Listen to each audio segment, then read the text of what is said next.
recording, and then we'll do our little intro. And okay, so everyone good? Yes, ma'am. Awesome. All right. Okay. Here we go. Good evening, everybody, and welcome to Slay Sunday, where we interview the most interesting people on the most interesting topics. Tonight, we are welcoming back Mr. Carlos Camryn, relationship coach, and he's going to fill us in on a lot of stuff. So, as you know, my co-host Shirley, say hey, Shirley. Hello, hello, hello. Thank you for joining us. Yes, thank you so much. So, hey, Carlos, welcome. What's going on, ladies? What's going on? Thank you for having me back. I'm grateful to be in the presence of two wonderful human beings and beautiful ladies. So thank you. I think this is your third or fourth time back. Yeah. Can't get enough of Slay Sunday. Yeah, people are loving you, and their audience can't get enough of you. I know, always brings some sort of controversy to the table. Yeah. Oh Lord. I'm a pacifist. I promote peace. Right. We're glad you're here. Yes, we are. Thank you so much for coming back. So tell us a little bit about who you are and what you do. Well, who I am. I'm a very boring individual in my own opinion, but I just so happen to do quite a bit of things at this particular moment in time. But, I'm pretty much I tell people all the time, I'm what I like to call a sapiosexual. So I'm definitely attracted to intelligence and intelligent conversation. So that's really the bulk of who I am and what I'm about. But just some of the things that I'm doing right now. Of course, I am a fitness empowerment expert. So I help people get their bodies together and get their mind right. But then I also do relationship coaching as well with couples and specifically strategically for women, basically just helping them understand the way that we think as men. So these are some of the things that I'm kind of involved in at the moment, projects and different platforms that I'm currently partaking in. What made you said you're a relationship coach. Of all the things that you do, one of them is relationship coaching. What made you choose to be a relationship coach? Like, what drove you into that area? Mm-hmm. My own personal frustrations in relationships that I've had either in the past with different women, things of that sort. I wish that there would have been someone there that was neutral, someone that understood both sides, both spectrums, and could definitely speak from a biased place, but be able to pinpoint exactly what both sides are trying to express while helping bring an understanding to what each person is trying to say to each other. Because what I've realized is that a lot of times women and men, we're practically saying the same thing, but we're going about it in different ways. So I wish saying the same thing in different languages almost. Absolutely. Like I said, she might ask for a particular thing to be done. And as a man, I realized that you asked me to give you X, Y, and Z. I'm like, okay, you just want X, Y, and Z. So as a man, we're like, as long as we get her X, Y, and Z, that's all that matters. She should be happy. However, the woman failed to tell him that she wanted it to go in a strategic chronological order. So when we don't do it in that strategic chronological order, or it doesn't go the way that she thinks or that she had envisioned, she arrived at getting what she got. She's still frustrated, upset, and she's complaining about the process, but we still deliver the outcome. So a lot of times. I'm sorry.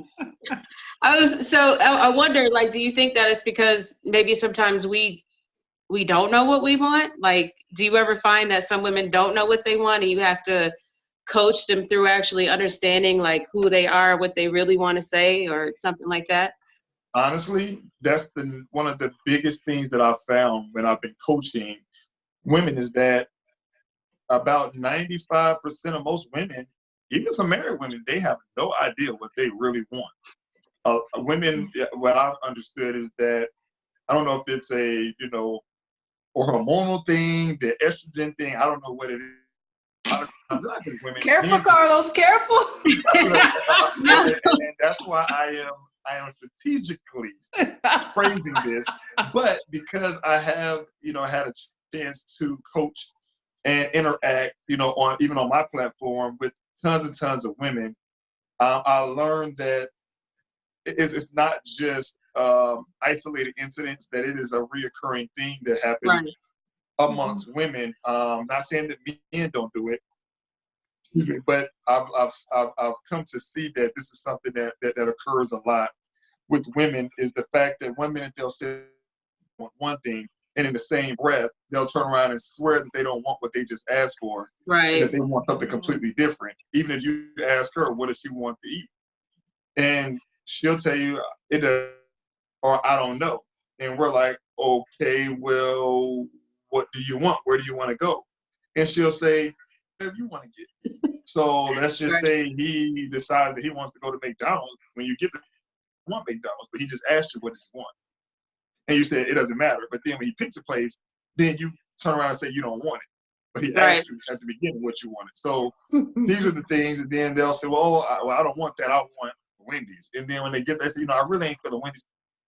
These are just things that happen. And that's just a simplistic example. Yeah, it is. I wonder, is it like not knowing enough about what you, like who you are, not even who you are. We're so giving, and we're so used to like falling back and saying, for the kid, whatever the kid wants, where our whole life is about that, or whatever our significant other wants, our whole life is about that. Or even without having those types of relationships, just like family relationships, you're so used to doing for other people and letting other people come first. Sometimes you don't even know what you want anymore because you feel like you've never been given that option. Absolutely. And in a lot of the cases that I've seen, like you said, either a lot of the women, they make, the family become the focus. A lot of the women that I deal with most of them are single women, or single ladies, or most of them are single in marriages and single in their relationships. They're still single. They still feel alone. They still feel isolated. And it's one of those things where I see why a lot of the issues that they have within their relationships occur. And that's what I try to do, is I try to bridge the gap to allow them to understand the reason why I don't focus so much on the men and I focus more so on the women with the coaching, is because as women, you ladies are naturally the more intricate thinkers. You guys are more creative in the thought process. You ladies have the capability to create, because that's what the nature of a woman, that's her most precious gift. She can create. She can create.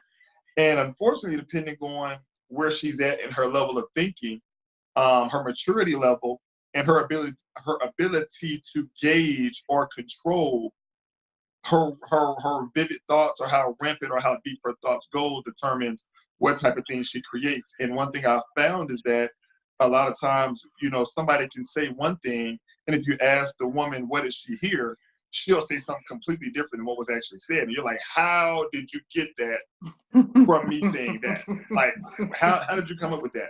I never said that, but she's made this whole little scenario. Well, I thought that you were saying this, and well, if you said that, then I just assumed, and I figured that, blah, blah, blah, blah, and it adds so many elements and so many layers to something that never was said. And as men, we're usually black or white. It's really easy. We're very, very simplistic.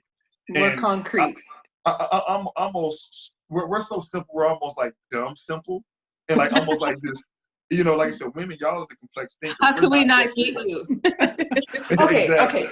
So take us through the process. So a woman, she might be going through some issues with regards to her relationship. She wants a relationship coach. She calls you. What's the process? What can she expect? What can she expect? She can expect, first off, that we're going to deal with the root issue. First off, we can't do anything until we identify the root issue or the root cause. Because one thing I've learned is that whatever the issue is, whether it's anger, frustration, fury, bitterness, whatever it is, those are secondary reactions. Your first reaction is never anger. Anger and frustration and fear, all those are secondary reactions. So the number one thing that I like to do with them, after I listen to them tell me, their story, listen to them, tell me what happened and how they got to that point and why they're mad. Of course, everybody, thinks that they really didn't do anything wrong initially. And of course, I always know that there are, three sides, her side, the other person's side, and then the actual truth. So as they talk, I'm listening to what they're not telling me. That's how I listen. And I'm listening as a man. I'm like, okay, she's saying this and this. But I ask questions that she's not telling me. So I'm like, well, okay, you said this, but what are you not telling me? Where did that come from? Why did you get so upset about that? What did he do that made that so bad? Has he done this before? Has this happened to you prior in another relationship? Oh, it has happened in another relationship.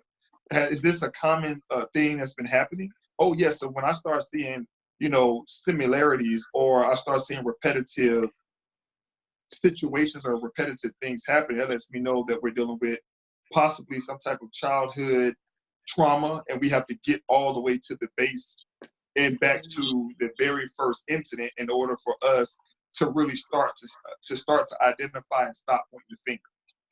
So once we get there, then that's first base that most women can expect. We go back to the root, and then we work our way back up, and then we start building solutions.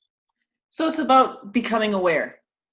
Absolutely. That's the biggest thing, becoming aware. That's right. Yeah. Because if we don't deal with the root issue, there's no way to restore the relationship, because you're going to always look outside of what you're contributing or what they're doing to blame the other person, when there are situations and certain things that a woman can be doing that can also trigger that man, or that can also come across as doing certain things that we despise as men.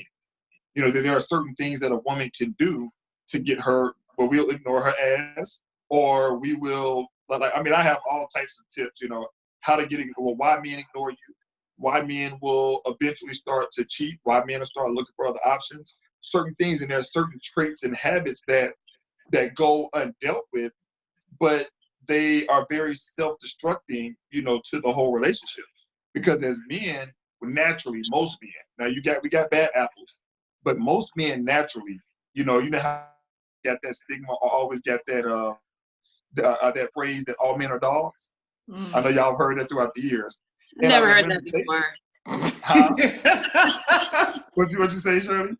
I said never heard that before. You said you never heard it before? You have? Yeah, I never heard that before. He's being funny. I've heard it quite a bit growing up, or throughout my life. All men are dogs. Yeah. And when women say that, I say, you know what? You're absolutely right. And if you think about it in a literal sense, all men are like dogs. Think about a dog. A dog is extremely loyal if you treat it right. If you treat a dog right, you can beat the dog, you cannot feed the dog, you can curse the dog, yell at the dog, put the dog in timeout, he's gonna still be right up. I never thought about that perspective before when you say all men are dogs. To look at it from a loyalty perspective. Like, I never thought about it like that. Absolutely. Think about it. The reason why we're like dogs and we're loyal, everything that we do as men is to impress women. Everything we do is for you guys. We don't try to go out and get a bag or make some money, or to go get a nice car or drive our boy. He can ride with me, but I want to stunt in front of them. I want to have the money and have the girl and stunt in front of them. It's all about beat their chest. It's all about who can show that they're that they're really on this stuff, and that they have every element in our life under control and balanced and in check and in pocket. That's what we go for as men. So everything we do is for women. We are naturally built to cater to women. That's our natural innate instinct. Everything goes back to those primal instincts.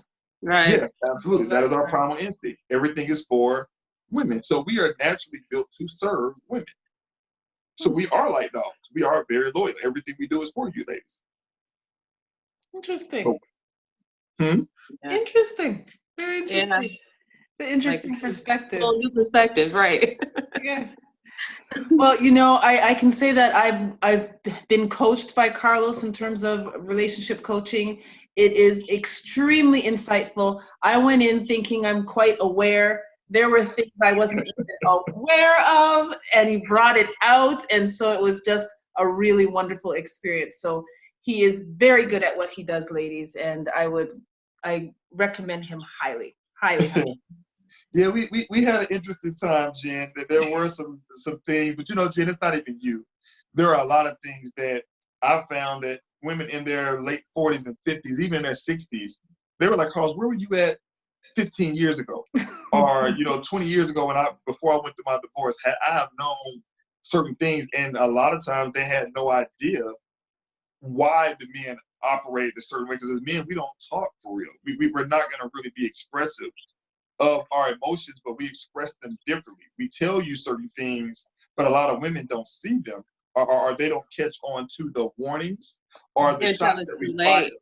Yeah, they don't catch it until they start seeing us take other measures, and they start seeing other women, or they see us not coming home, or we stop talking, or we stop engaging them, physically and all these things.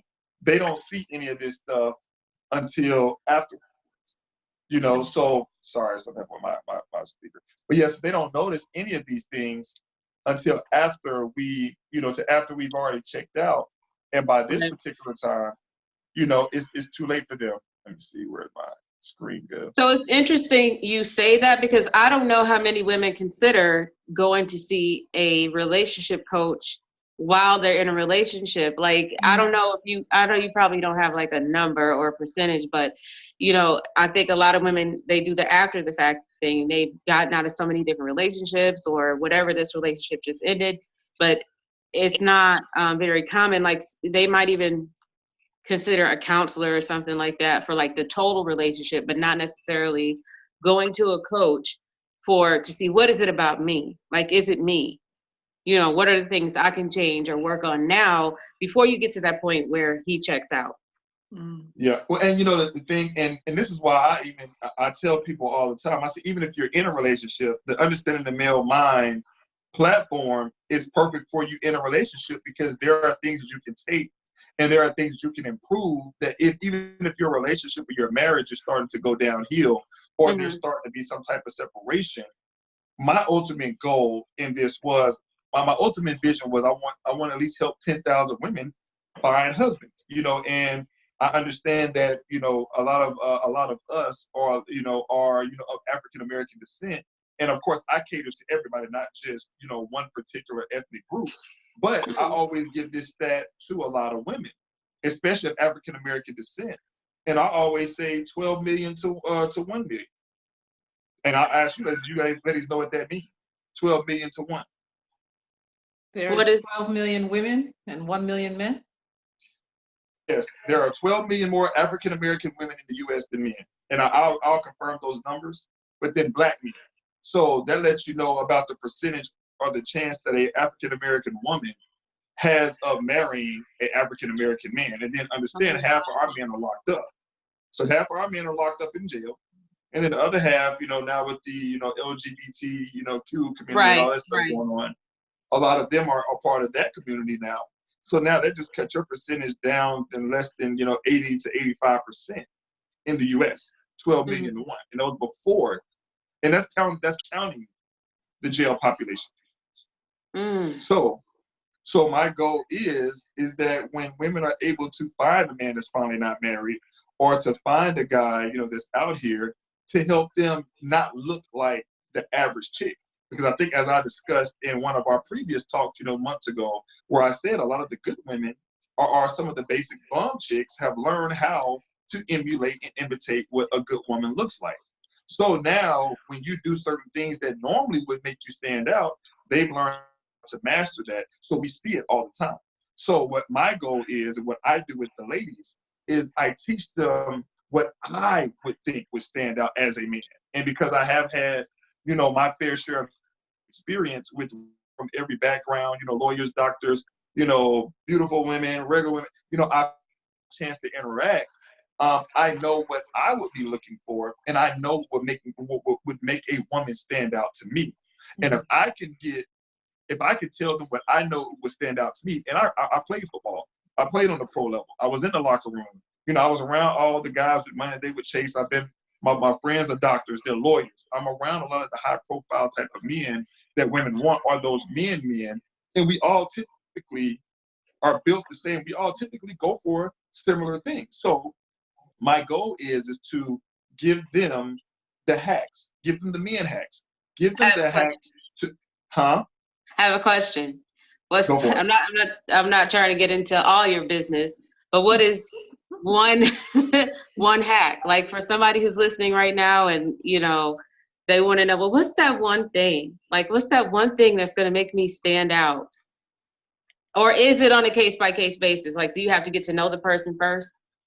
It could be on the case-to-case basis, and it could be, you know, that one particular thing, you know, that can stand out. But I do know, let's see, what would be a good hack for some of the ladies. And it's funny, you know, I have so many different topics. What would be a hack that I would share with women? Like as if far you were a woman who was like, you know how there's some women who they be like, I don't need a man because they make, you know, good money and all that kind of stuff, which can be intimidating for a guy, right? Even a guy that's on the playing field. So now I ask you, and this is something I have to ask women all the time. Now the question comes down to is this: what manner of man are you referring to? Are you referring to the 95% men that are just out here that really don't have their, you know, that don't have their stuff together mentally? That Right. they are grown boys walking around. You know, and they're in their 30s and 40s and 50s. They're just grown boys. They are immature. They're grown children just walking around still mentally. So if you're referring to 5% that can't control themselves every time a fat ass walk by, or a chick with some big titties and a cute face and some long hair, and they can't keep their man. Yeah, how do you avoid that one? Like, how do you avoid? What is one tip to avoid somebody that's all they want is that right there, and you could literally fit into that category, but have so much more about you. That's great.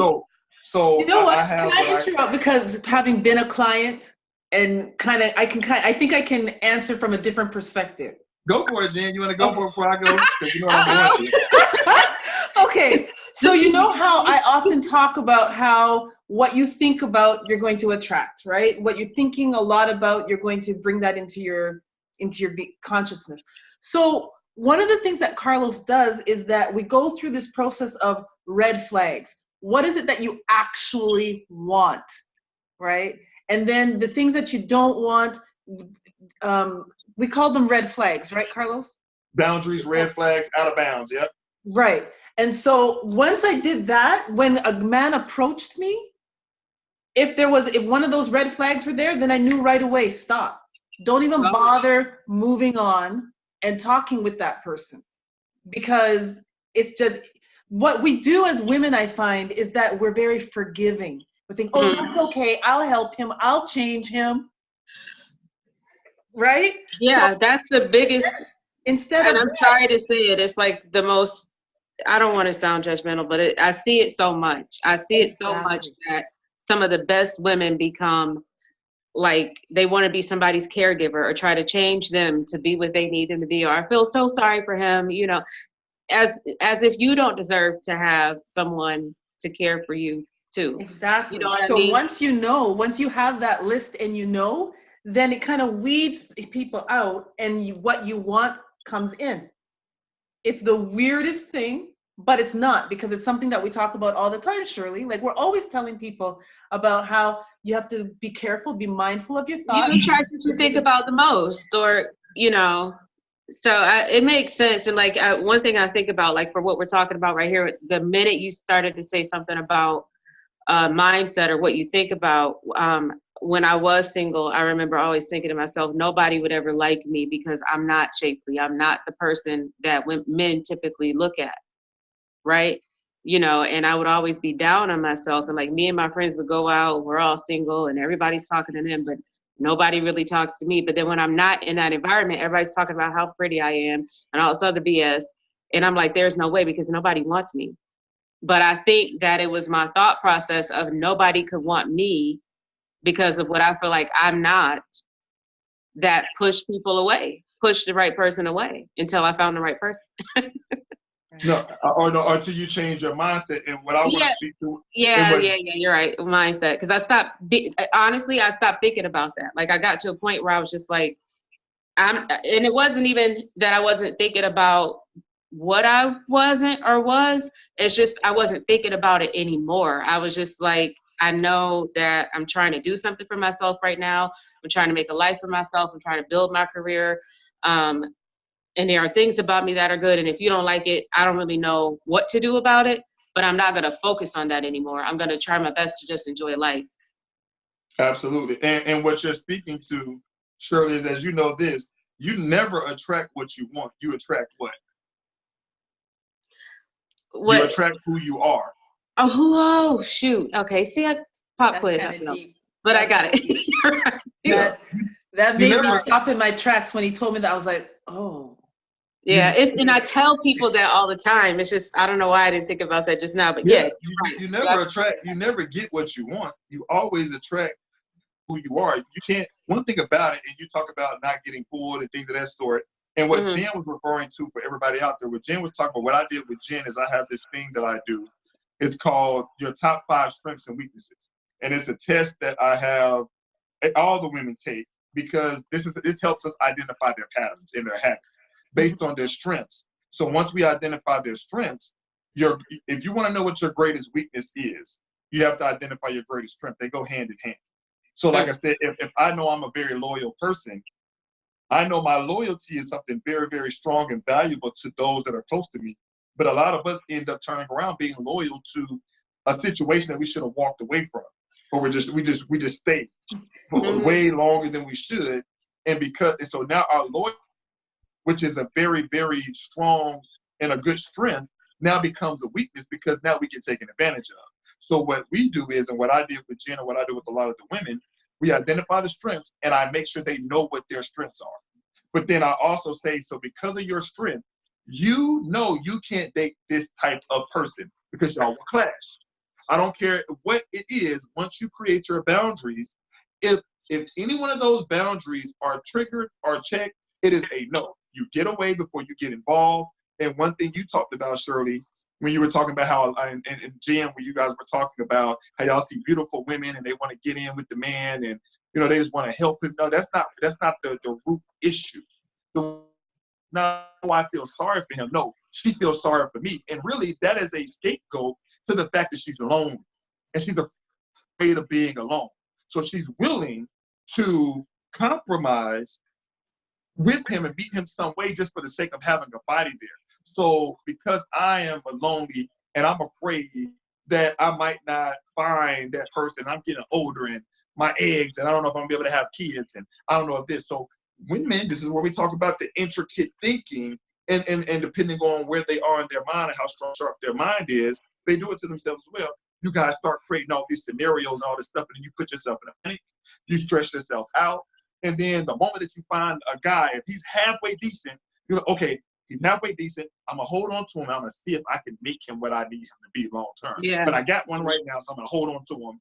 I'm going to compromise, and then he never comes around. Because as Jen knows, Jen, do you remember what is the number one thing you should never do when you're first dating somebody? Do you remember that one? And this is how you avoid.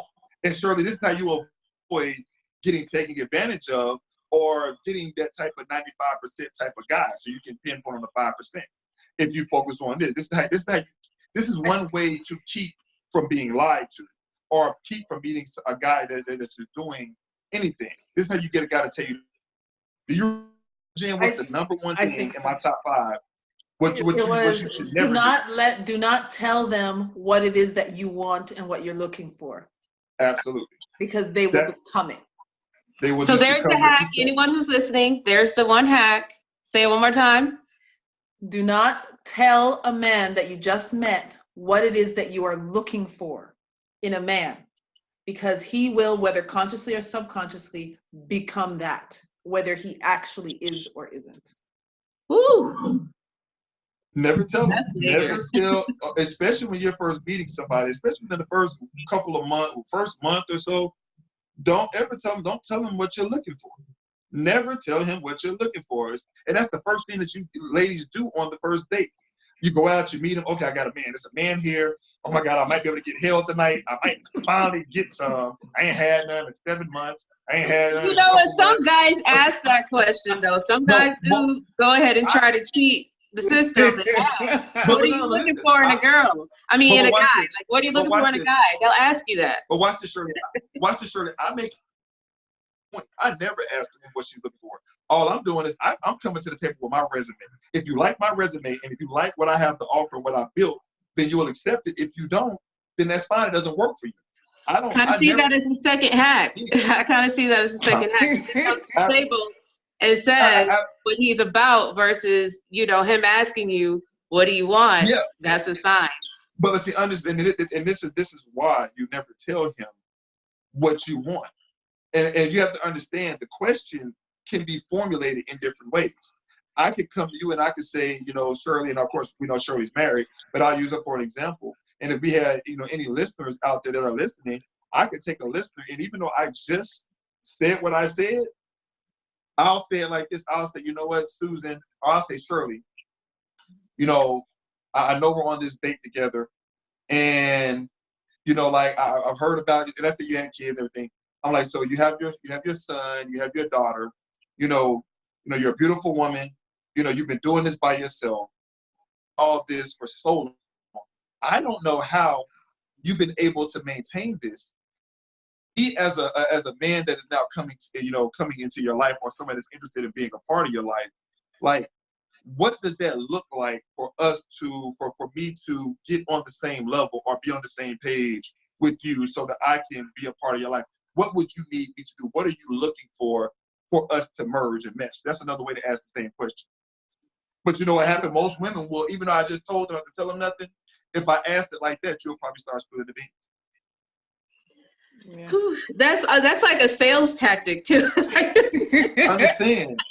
So understand. So this. yeah, he just think about it. You probably, even though I just told you to tell me, but because I worded it differently, and I gave you a lot of compliments. Because you showed empathy. You showed empathy with her situation. You're like, you know, I know it's so hard. Like, how do you even do it?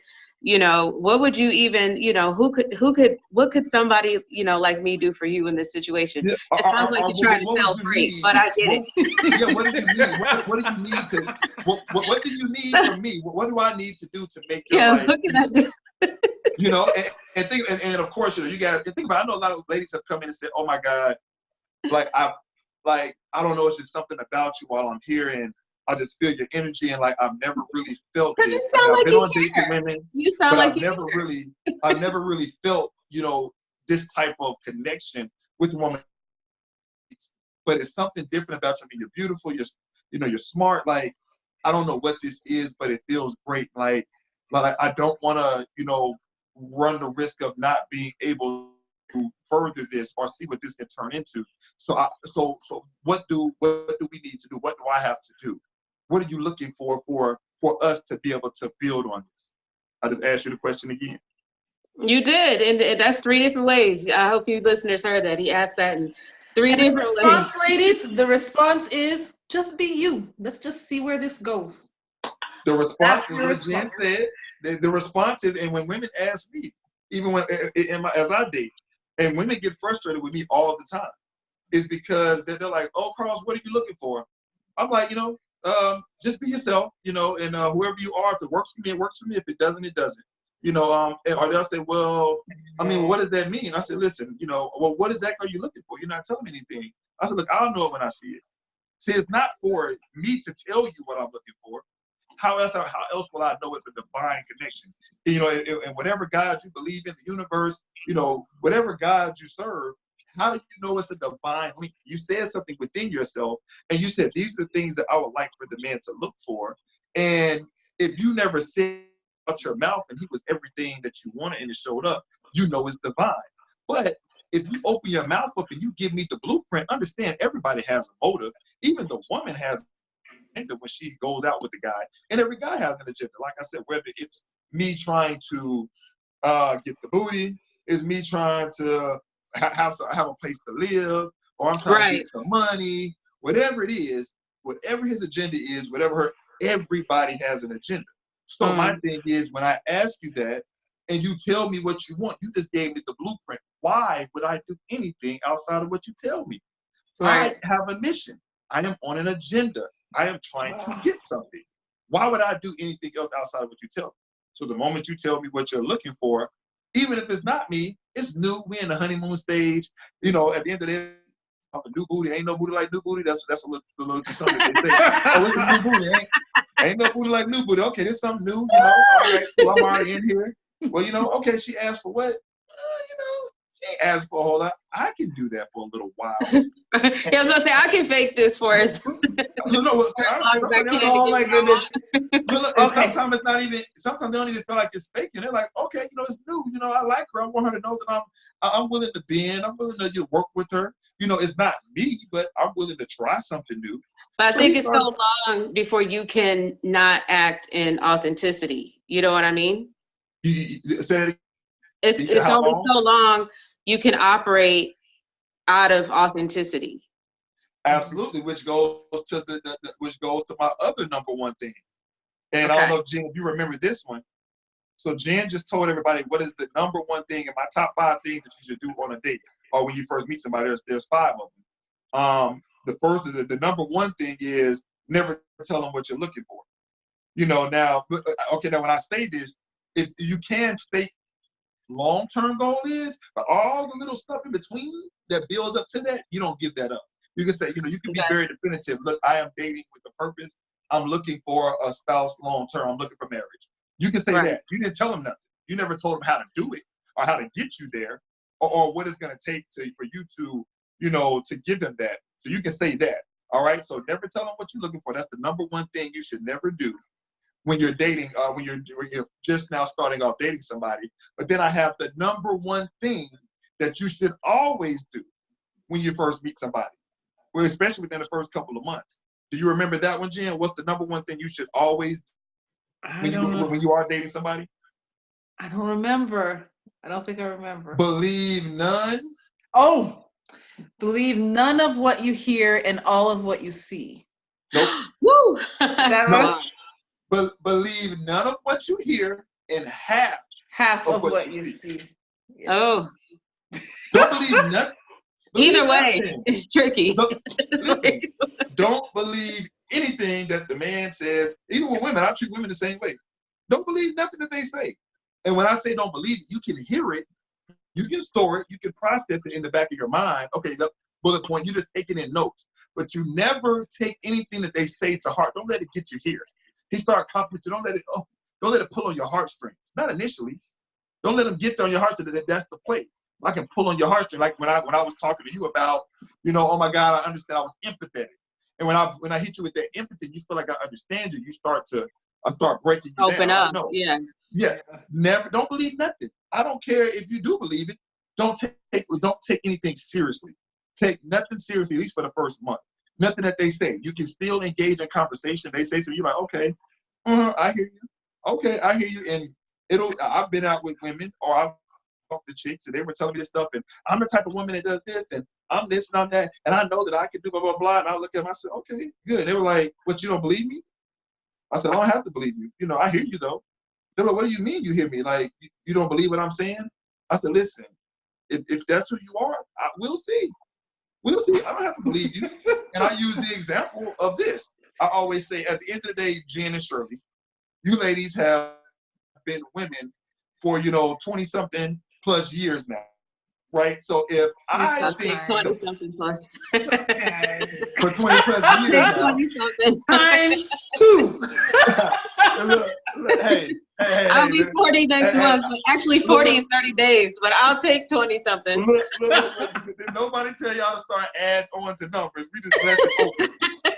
But like I was saying, you ladies have been, women for 20 plus years. So let's just say I come along and I meet y'all, and I think Jen and Shirley, I think y'all are men. I'm like, they some trainers. They're men. It doesn't matter if I think that y'all are men or not. At the end of the day, I'm sorry. It doesn't matter if I think y'all are men or not. At the end of the day, Shirley and Jen, when you ladies wake up in the morning, You're gonna go and sit down on the toilet when you pee. You're gonna have estrogen. You're gonna have hormones. You're gonna have your cycles, your menstrual. You're gonna women do. You're gonna have all these different responses that women have, and then you're gonna go to sleep. And if the next day you wake up, you're still gonna have a vagina and breast, and you're gonna go sit down on the toilet, and you're gonna do these things. And you know what happened? I can believe that you guys are men, but at some point when you guys do the same thing over and over, I'm going to eventually have to concede that you have to be a woman because everything about you is that. So then I tie this into me. Let's just say I believe in chivalry. And I believe in opening doors, right? So if I'm a man and I believe in opening doors, and that's what I do. If I open the door and two ladies come out, they don't tell me thank you, does that mean I stop opening doors? No. If I open doors for a living, that's what I do. I'm going to always do it. You don't have to believe that I open doors. It does not change the fact that I'm going to always do it. So you don't have to believe nothing. If that is who they are, they will always do it. So believe none of what you hear, half of what they see. So dudes will come in, they'll start telling you whatever they think you want to hear. And what happens is they're only willing to go halfway in showing you that they're doing it. If you don't bite within that halfway point, they're faced with a decision. This is the moment of truth for the guy. And this is where you find out you're dealing with it. So he'll only go halfway initially to see if he can get you to bite or to see if he can meet his agenda. If at this point you're really not buying anything and he feels like he's not getting anywhere, if he thinks that you're worth it, now he goes beyond the halfway point and now he's now committed. He's now went farther than he's had to go. So now it's caused him to have to give a little bit more than what he came in for. And by that time, he had to give a little bit more and a little bit more. Now he's invested. He can't just walk away because now he's actually invested.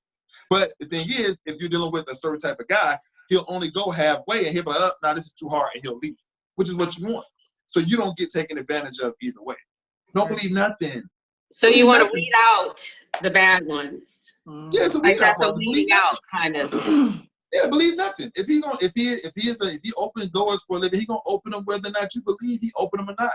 Right. It don't matter if you believe him. You don't have to. All right. I don't have to believe that y'all are women. Y'all still gonna be a woman regardless of whether what I believe. It ain't gonna change the fact that you're gonna operate in who you are. Who cares what you don't believe nothing? Very true, very true. Okay, so we have gone way over our time.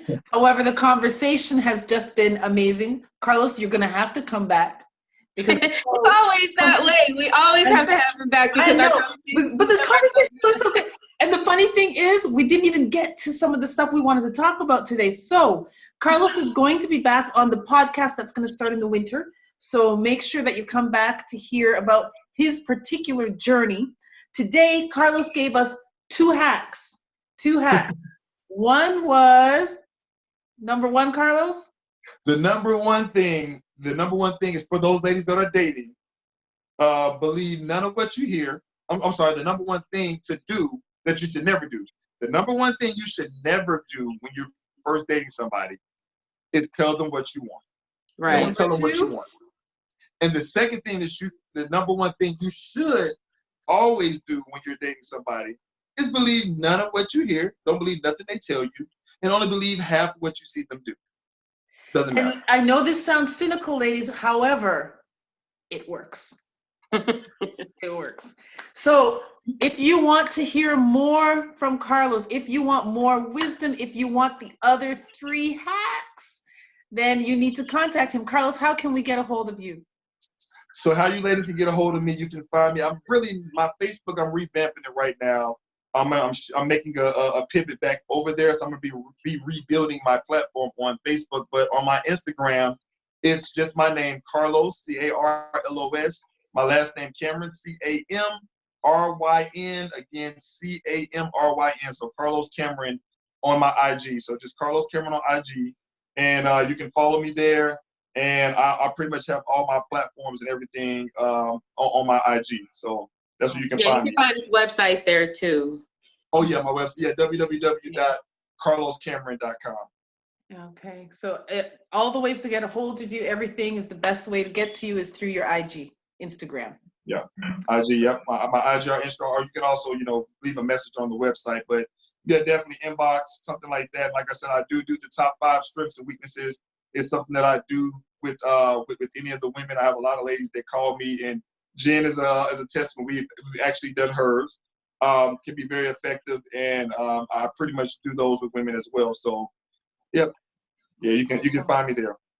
Thank you so much. Well, Shirley, it's been an interesting night. It really has. We've learned a lot. Yeah, I learned a lot. And one thing I want to say before we go is just, if you're in a relationship, it still helps to reach out to somebody like Carlos to help you within your relationship. It's not always just about, I'm out here and I'm single and I don't know what's going on, or I've been in so many breakups. You want to salvage what you have and want to make sure that you're being self-aware. Reach out to Carlos or somebody like him. But Carlos is a really good one. Absolutely. And to piggyback off of Shirley, I know we didn't even get a chance to get into it, but I recently had a couple that's engaged reach out to me. Actually, I had a friend that reached out to me and told me that her girlfriend was about to ruin her marriage or her whole situation. Got upset about something really small. I ended up talking to the young lady for about 3 hours. Had to talk her off the ledge. Told her that she had some response, some validity, but then told her where she was overreacting. Told her why. Flip side, told her how I understood what she was saying, but told her what the fiance was doing. Blah blah blah blah. Long story short, she felt better when she got off the phone.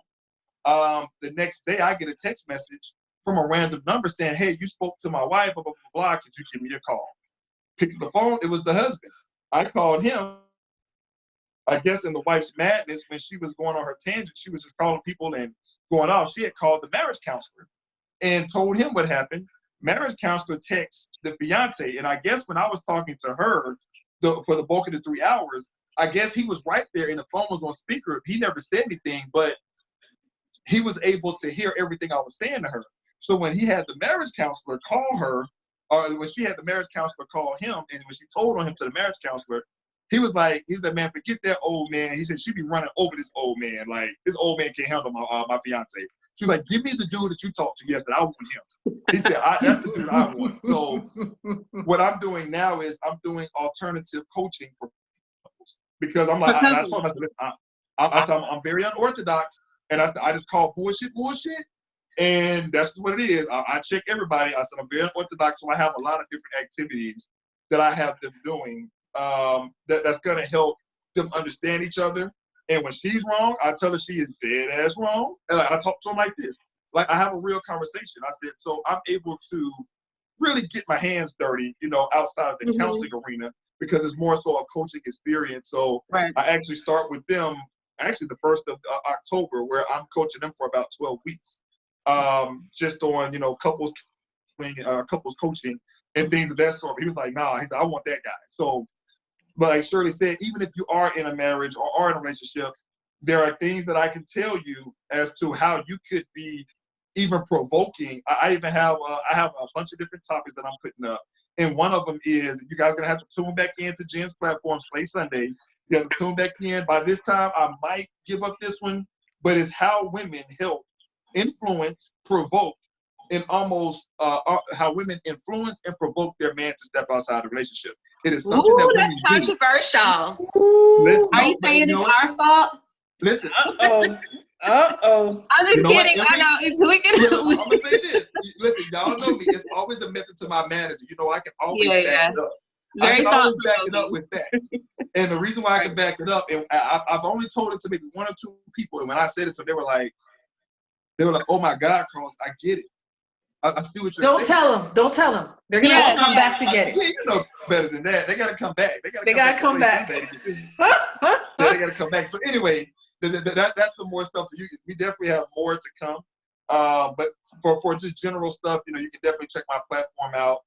Carlos Camryn on IG. And definitely Slay Sunday is where it's at. Awesome. Thank you. Thank you so much. I appreciate it. Shirley and I will be back for later on in October for another Slay Sunday. And just get ready for the podcasts that are going to be coming out in the winter. So it's going to be amazing. Yeah, if you like this, you're going to love that. So stick around and stay tuned. We'll be posting some stuff about it to get you guys ready. So thank you. This is part 1 with Carlos, so we will have a part 2. Yeah. Absolutely. Thank you again, Thank you so Carlos. much, Jen. Thank you so much, Shirley, for allowing me to partake in your mission and your journey and everything you're doing for, you know, all the listeners and all the followers and all those that are inspired by what you do. You guys inspire me, and I really appreciate you letting me step onto the platform and speak for a little while. Thank No you. problem. Okay.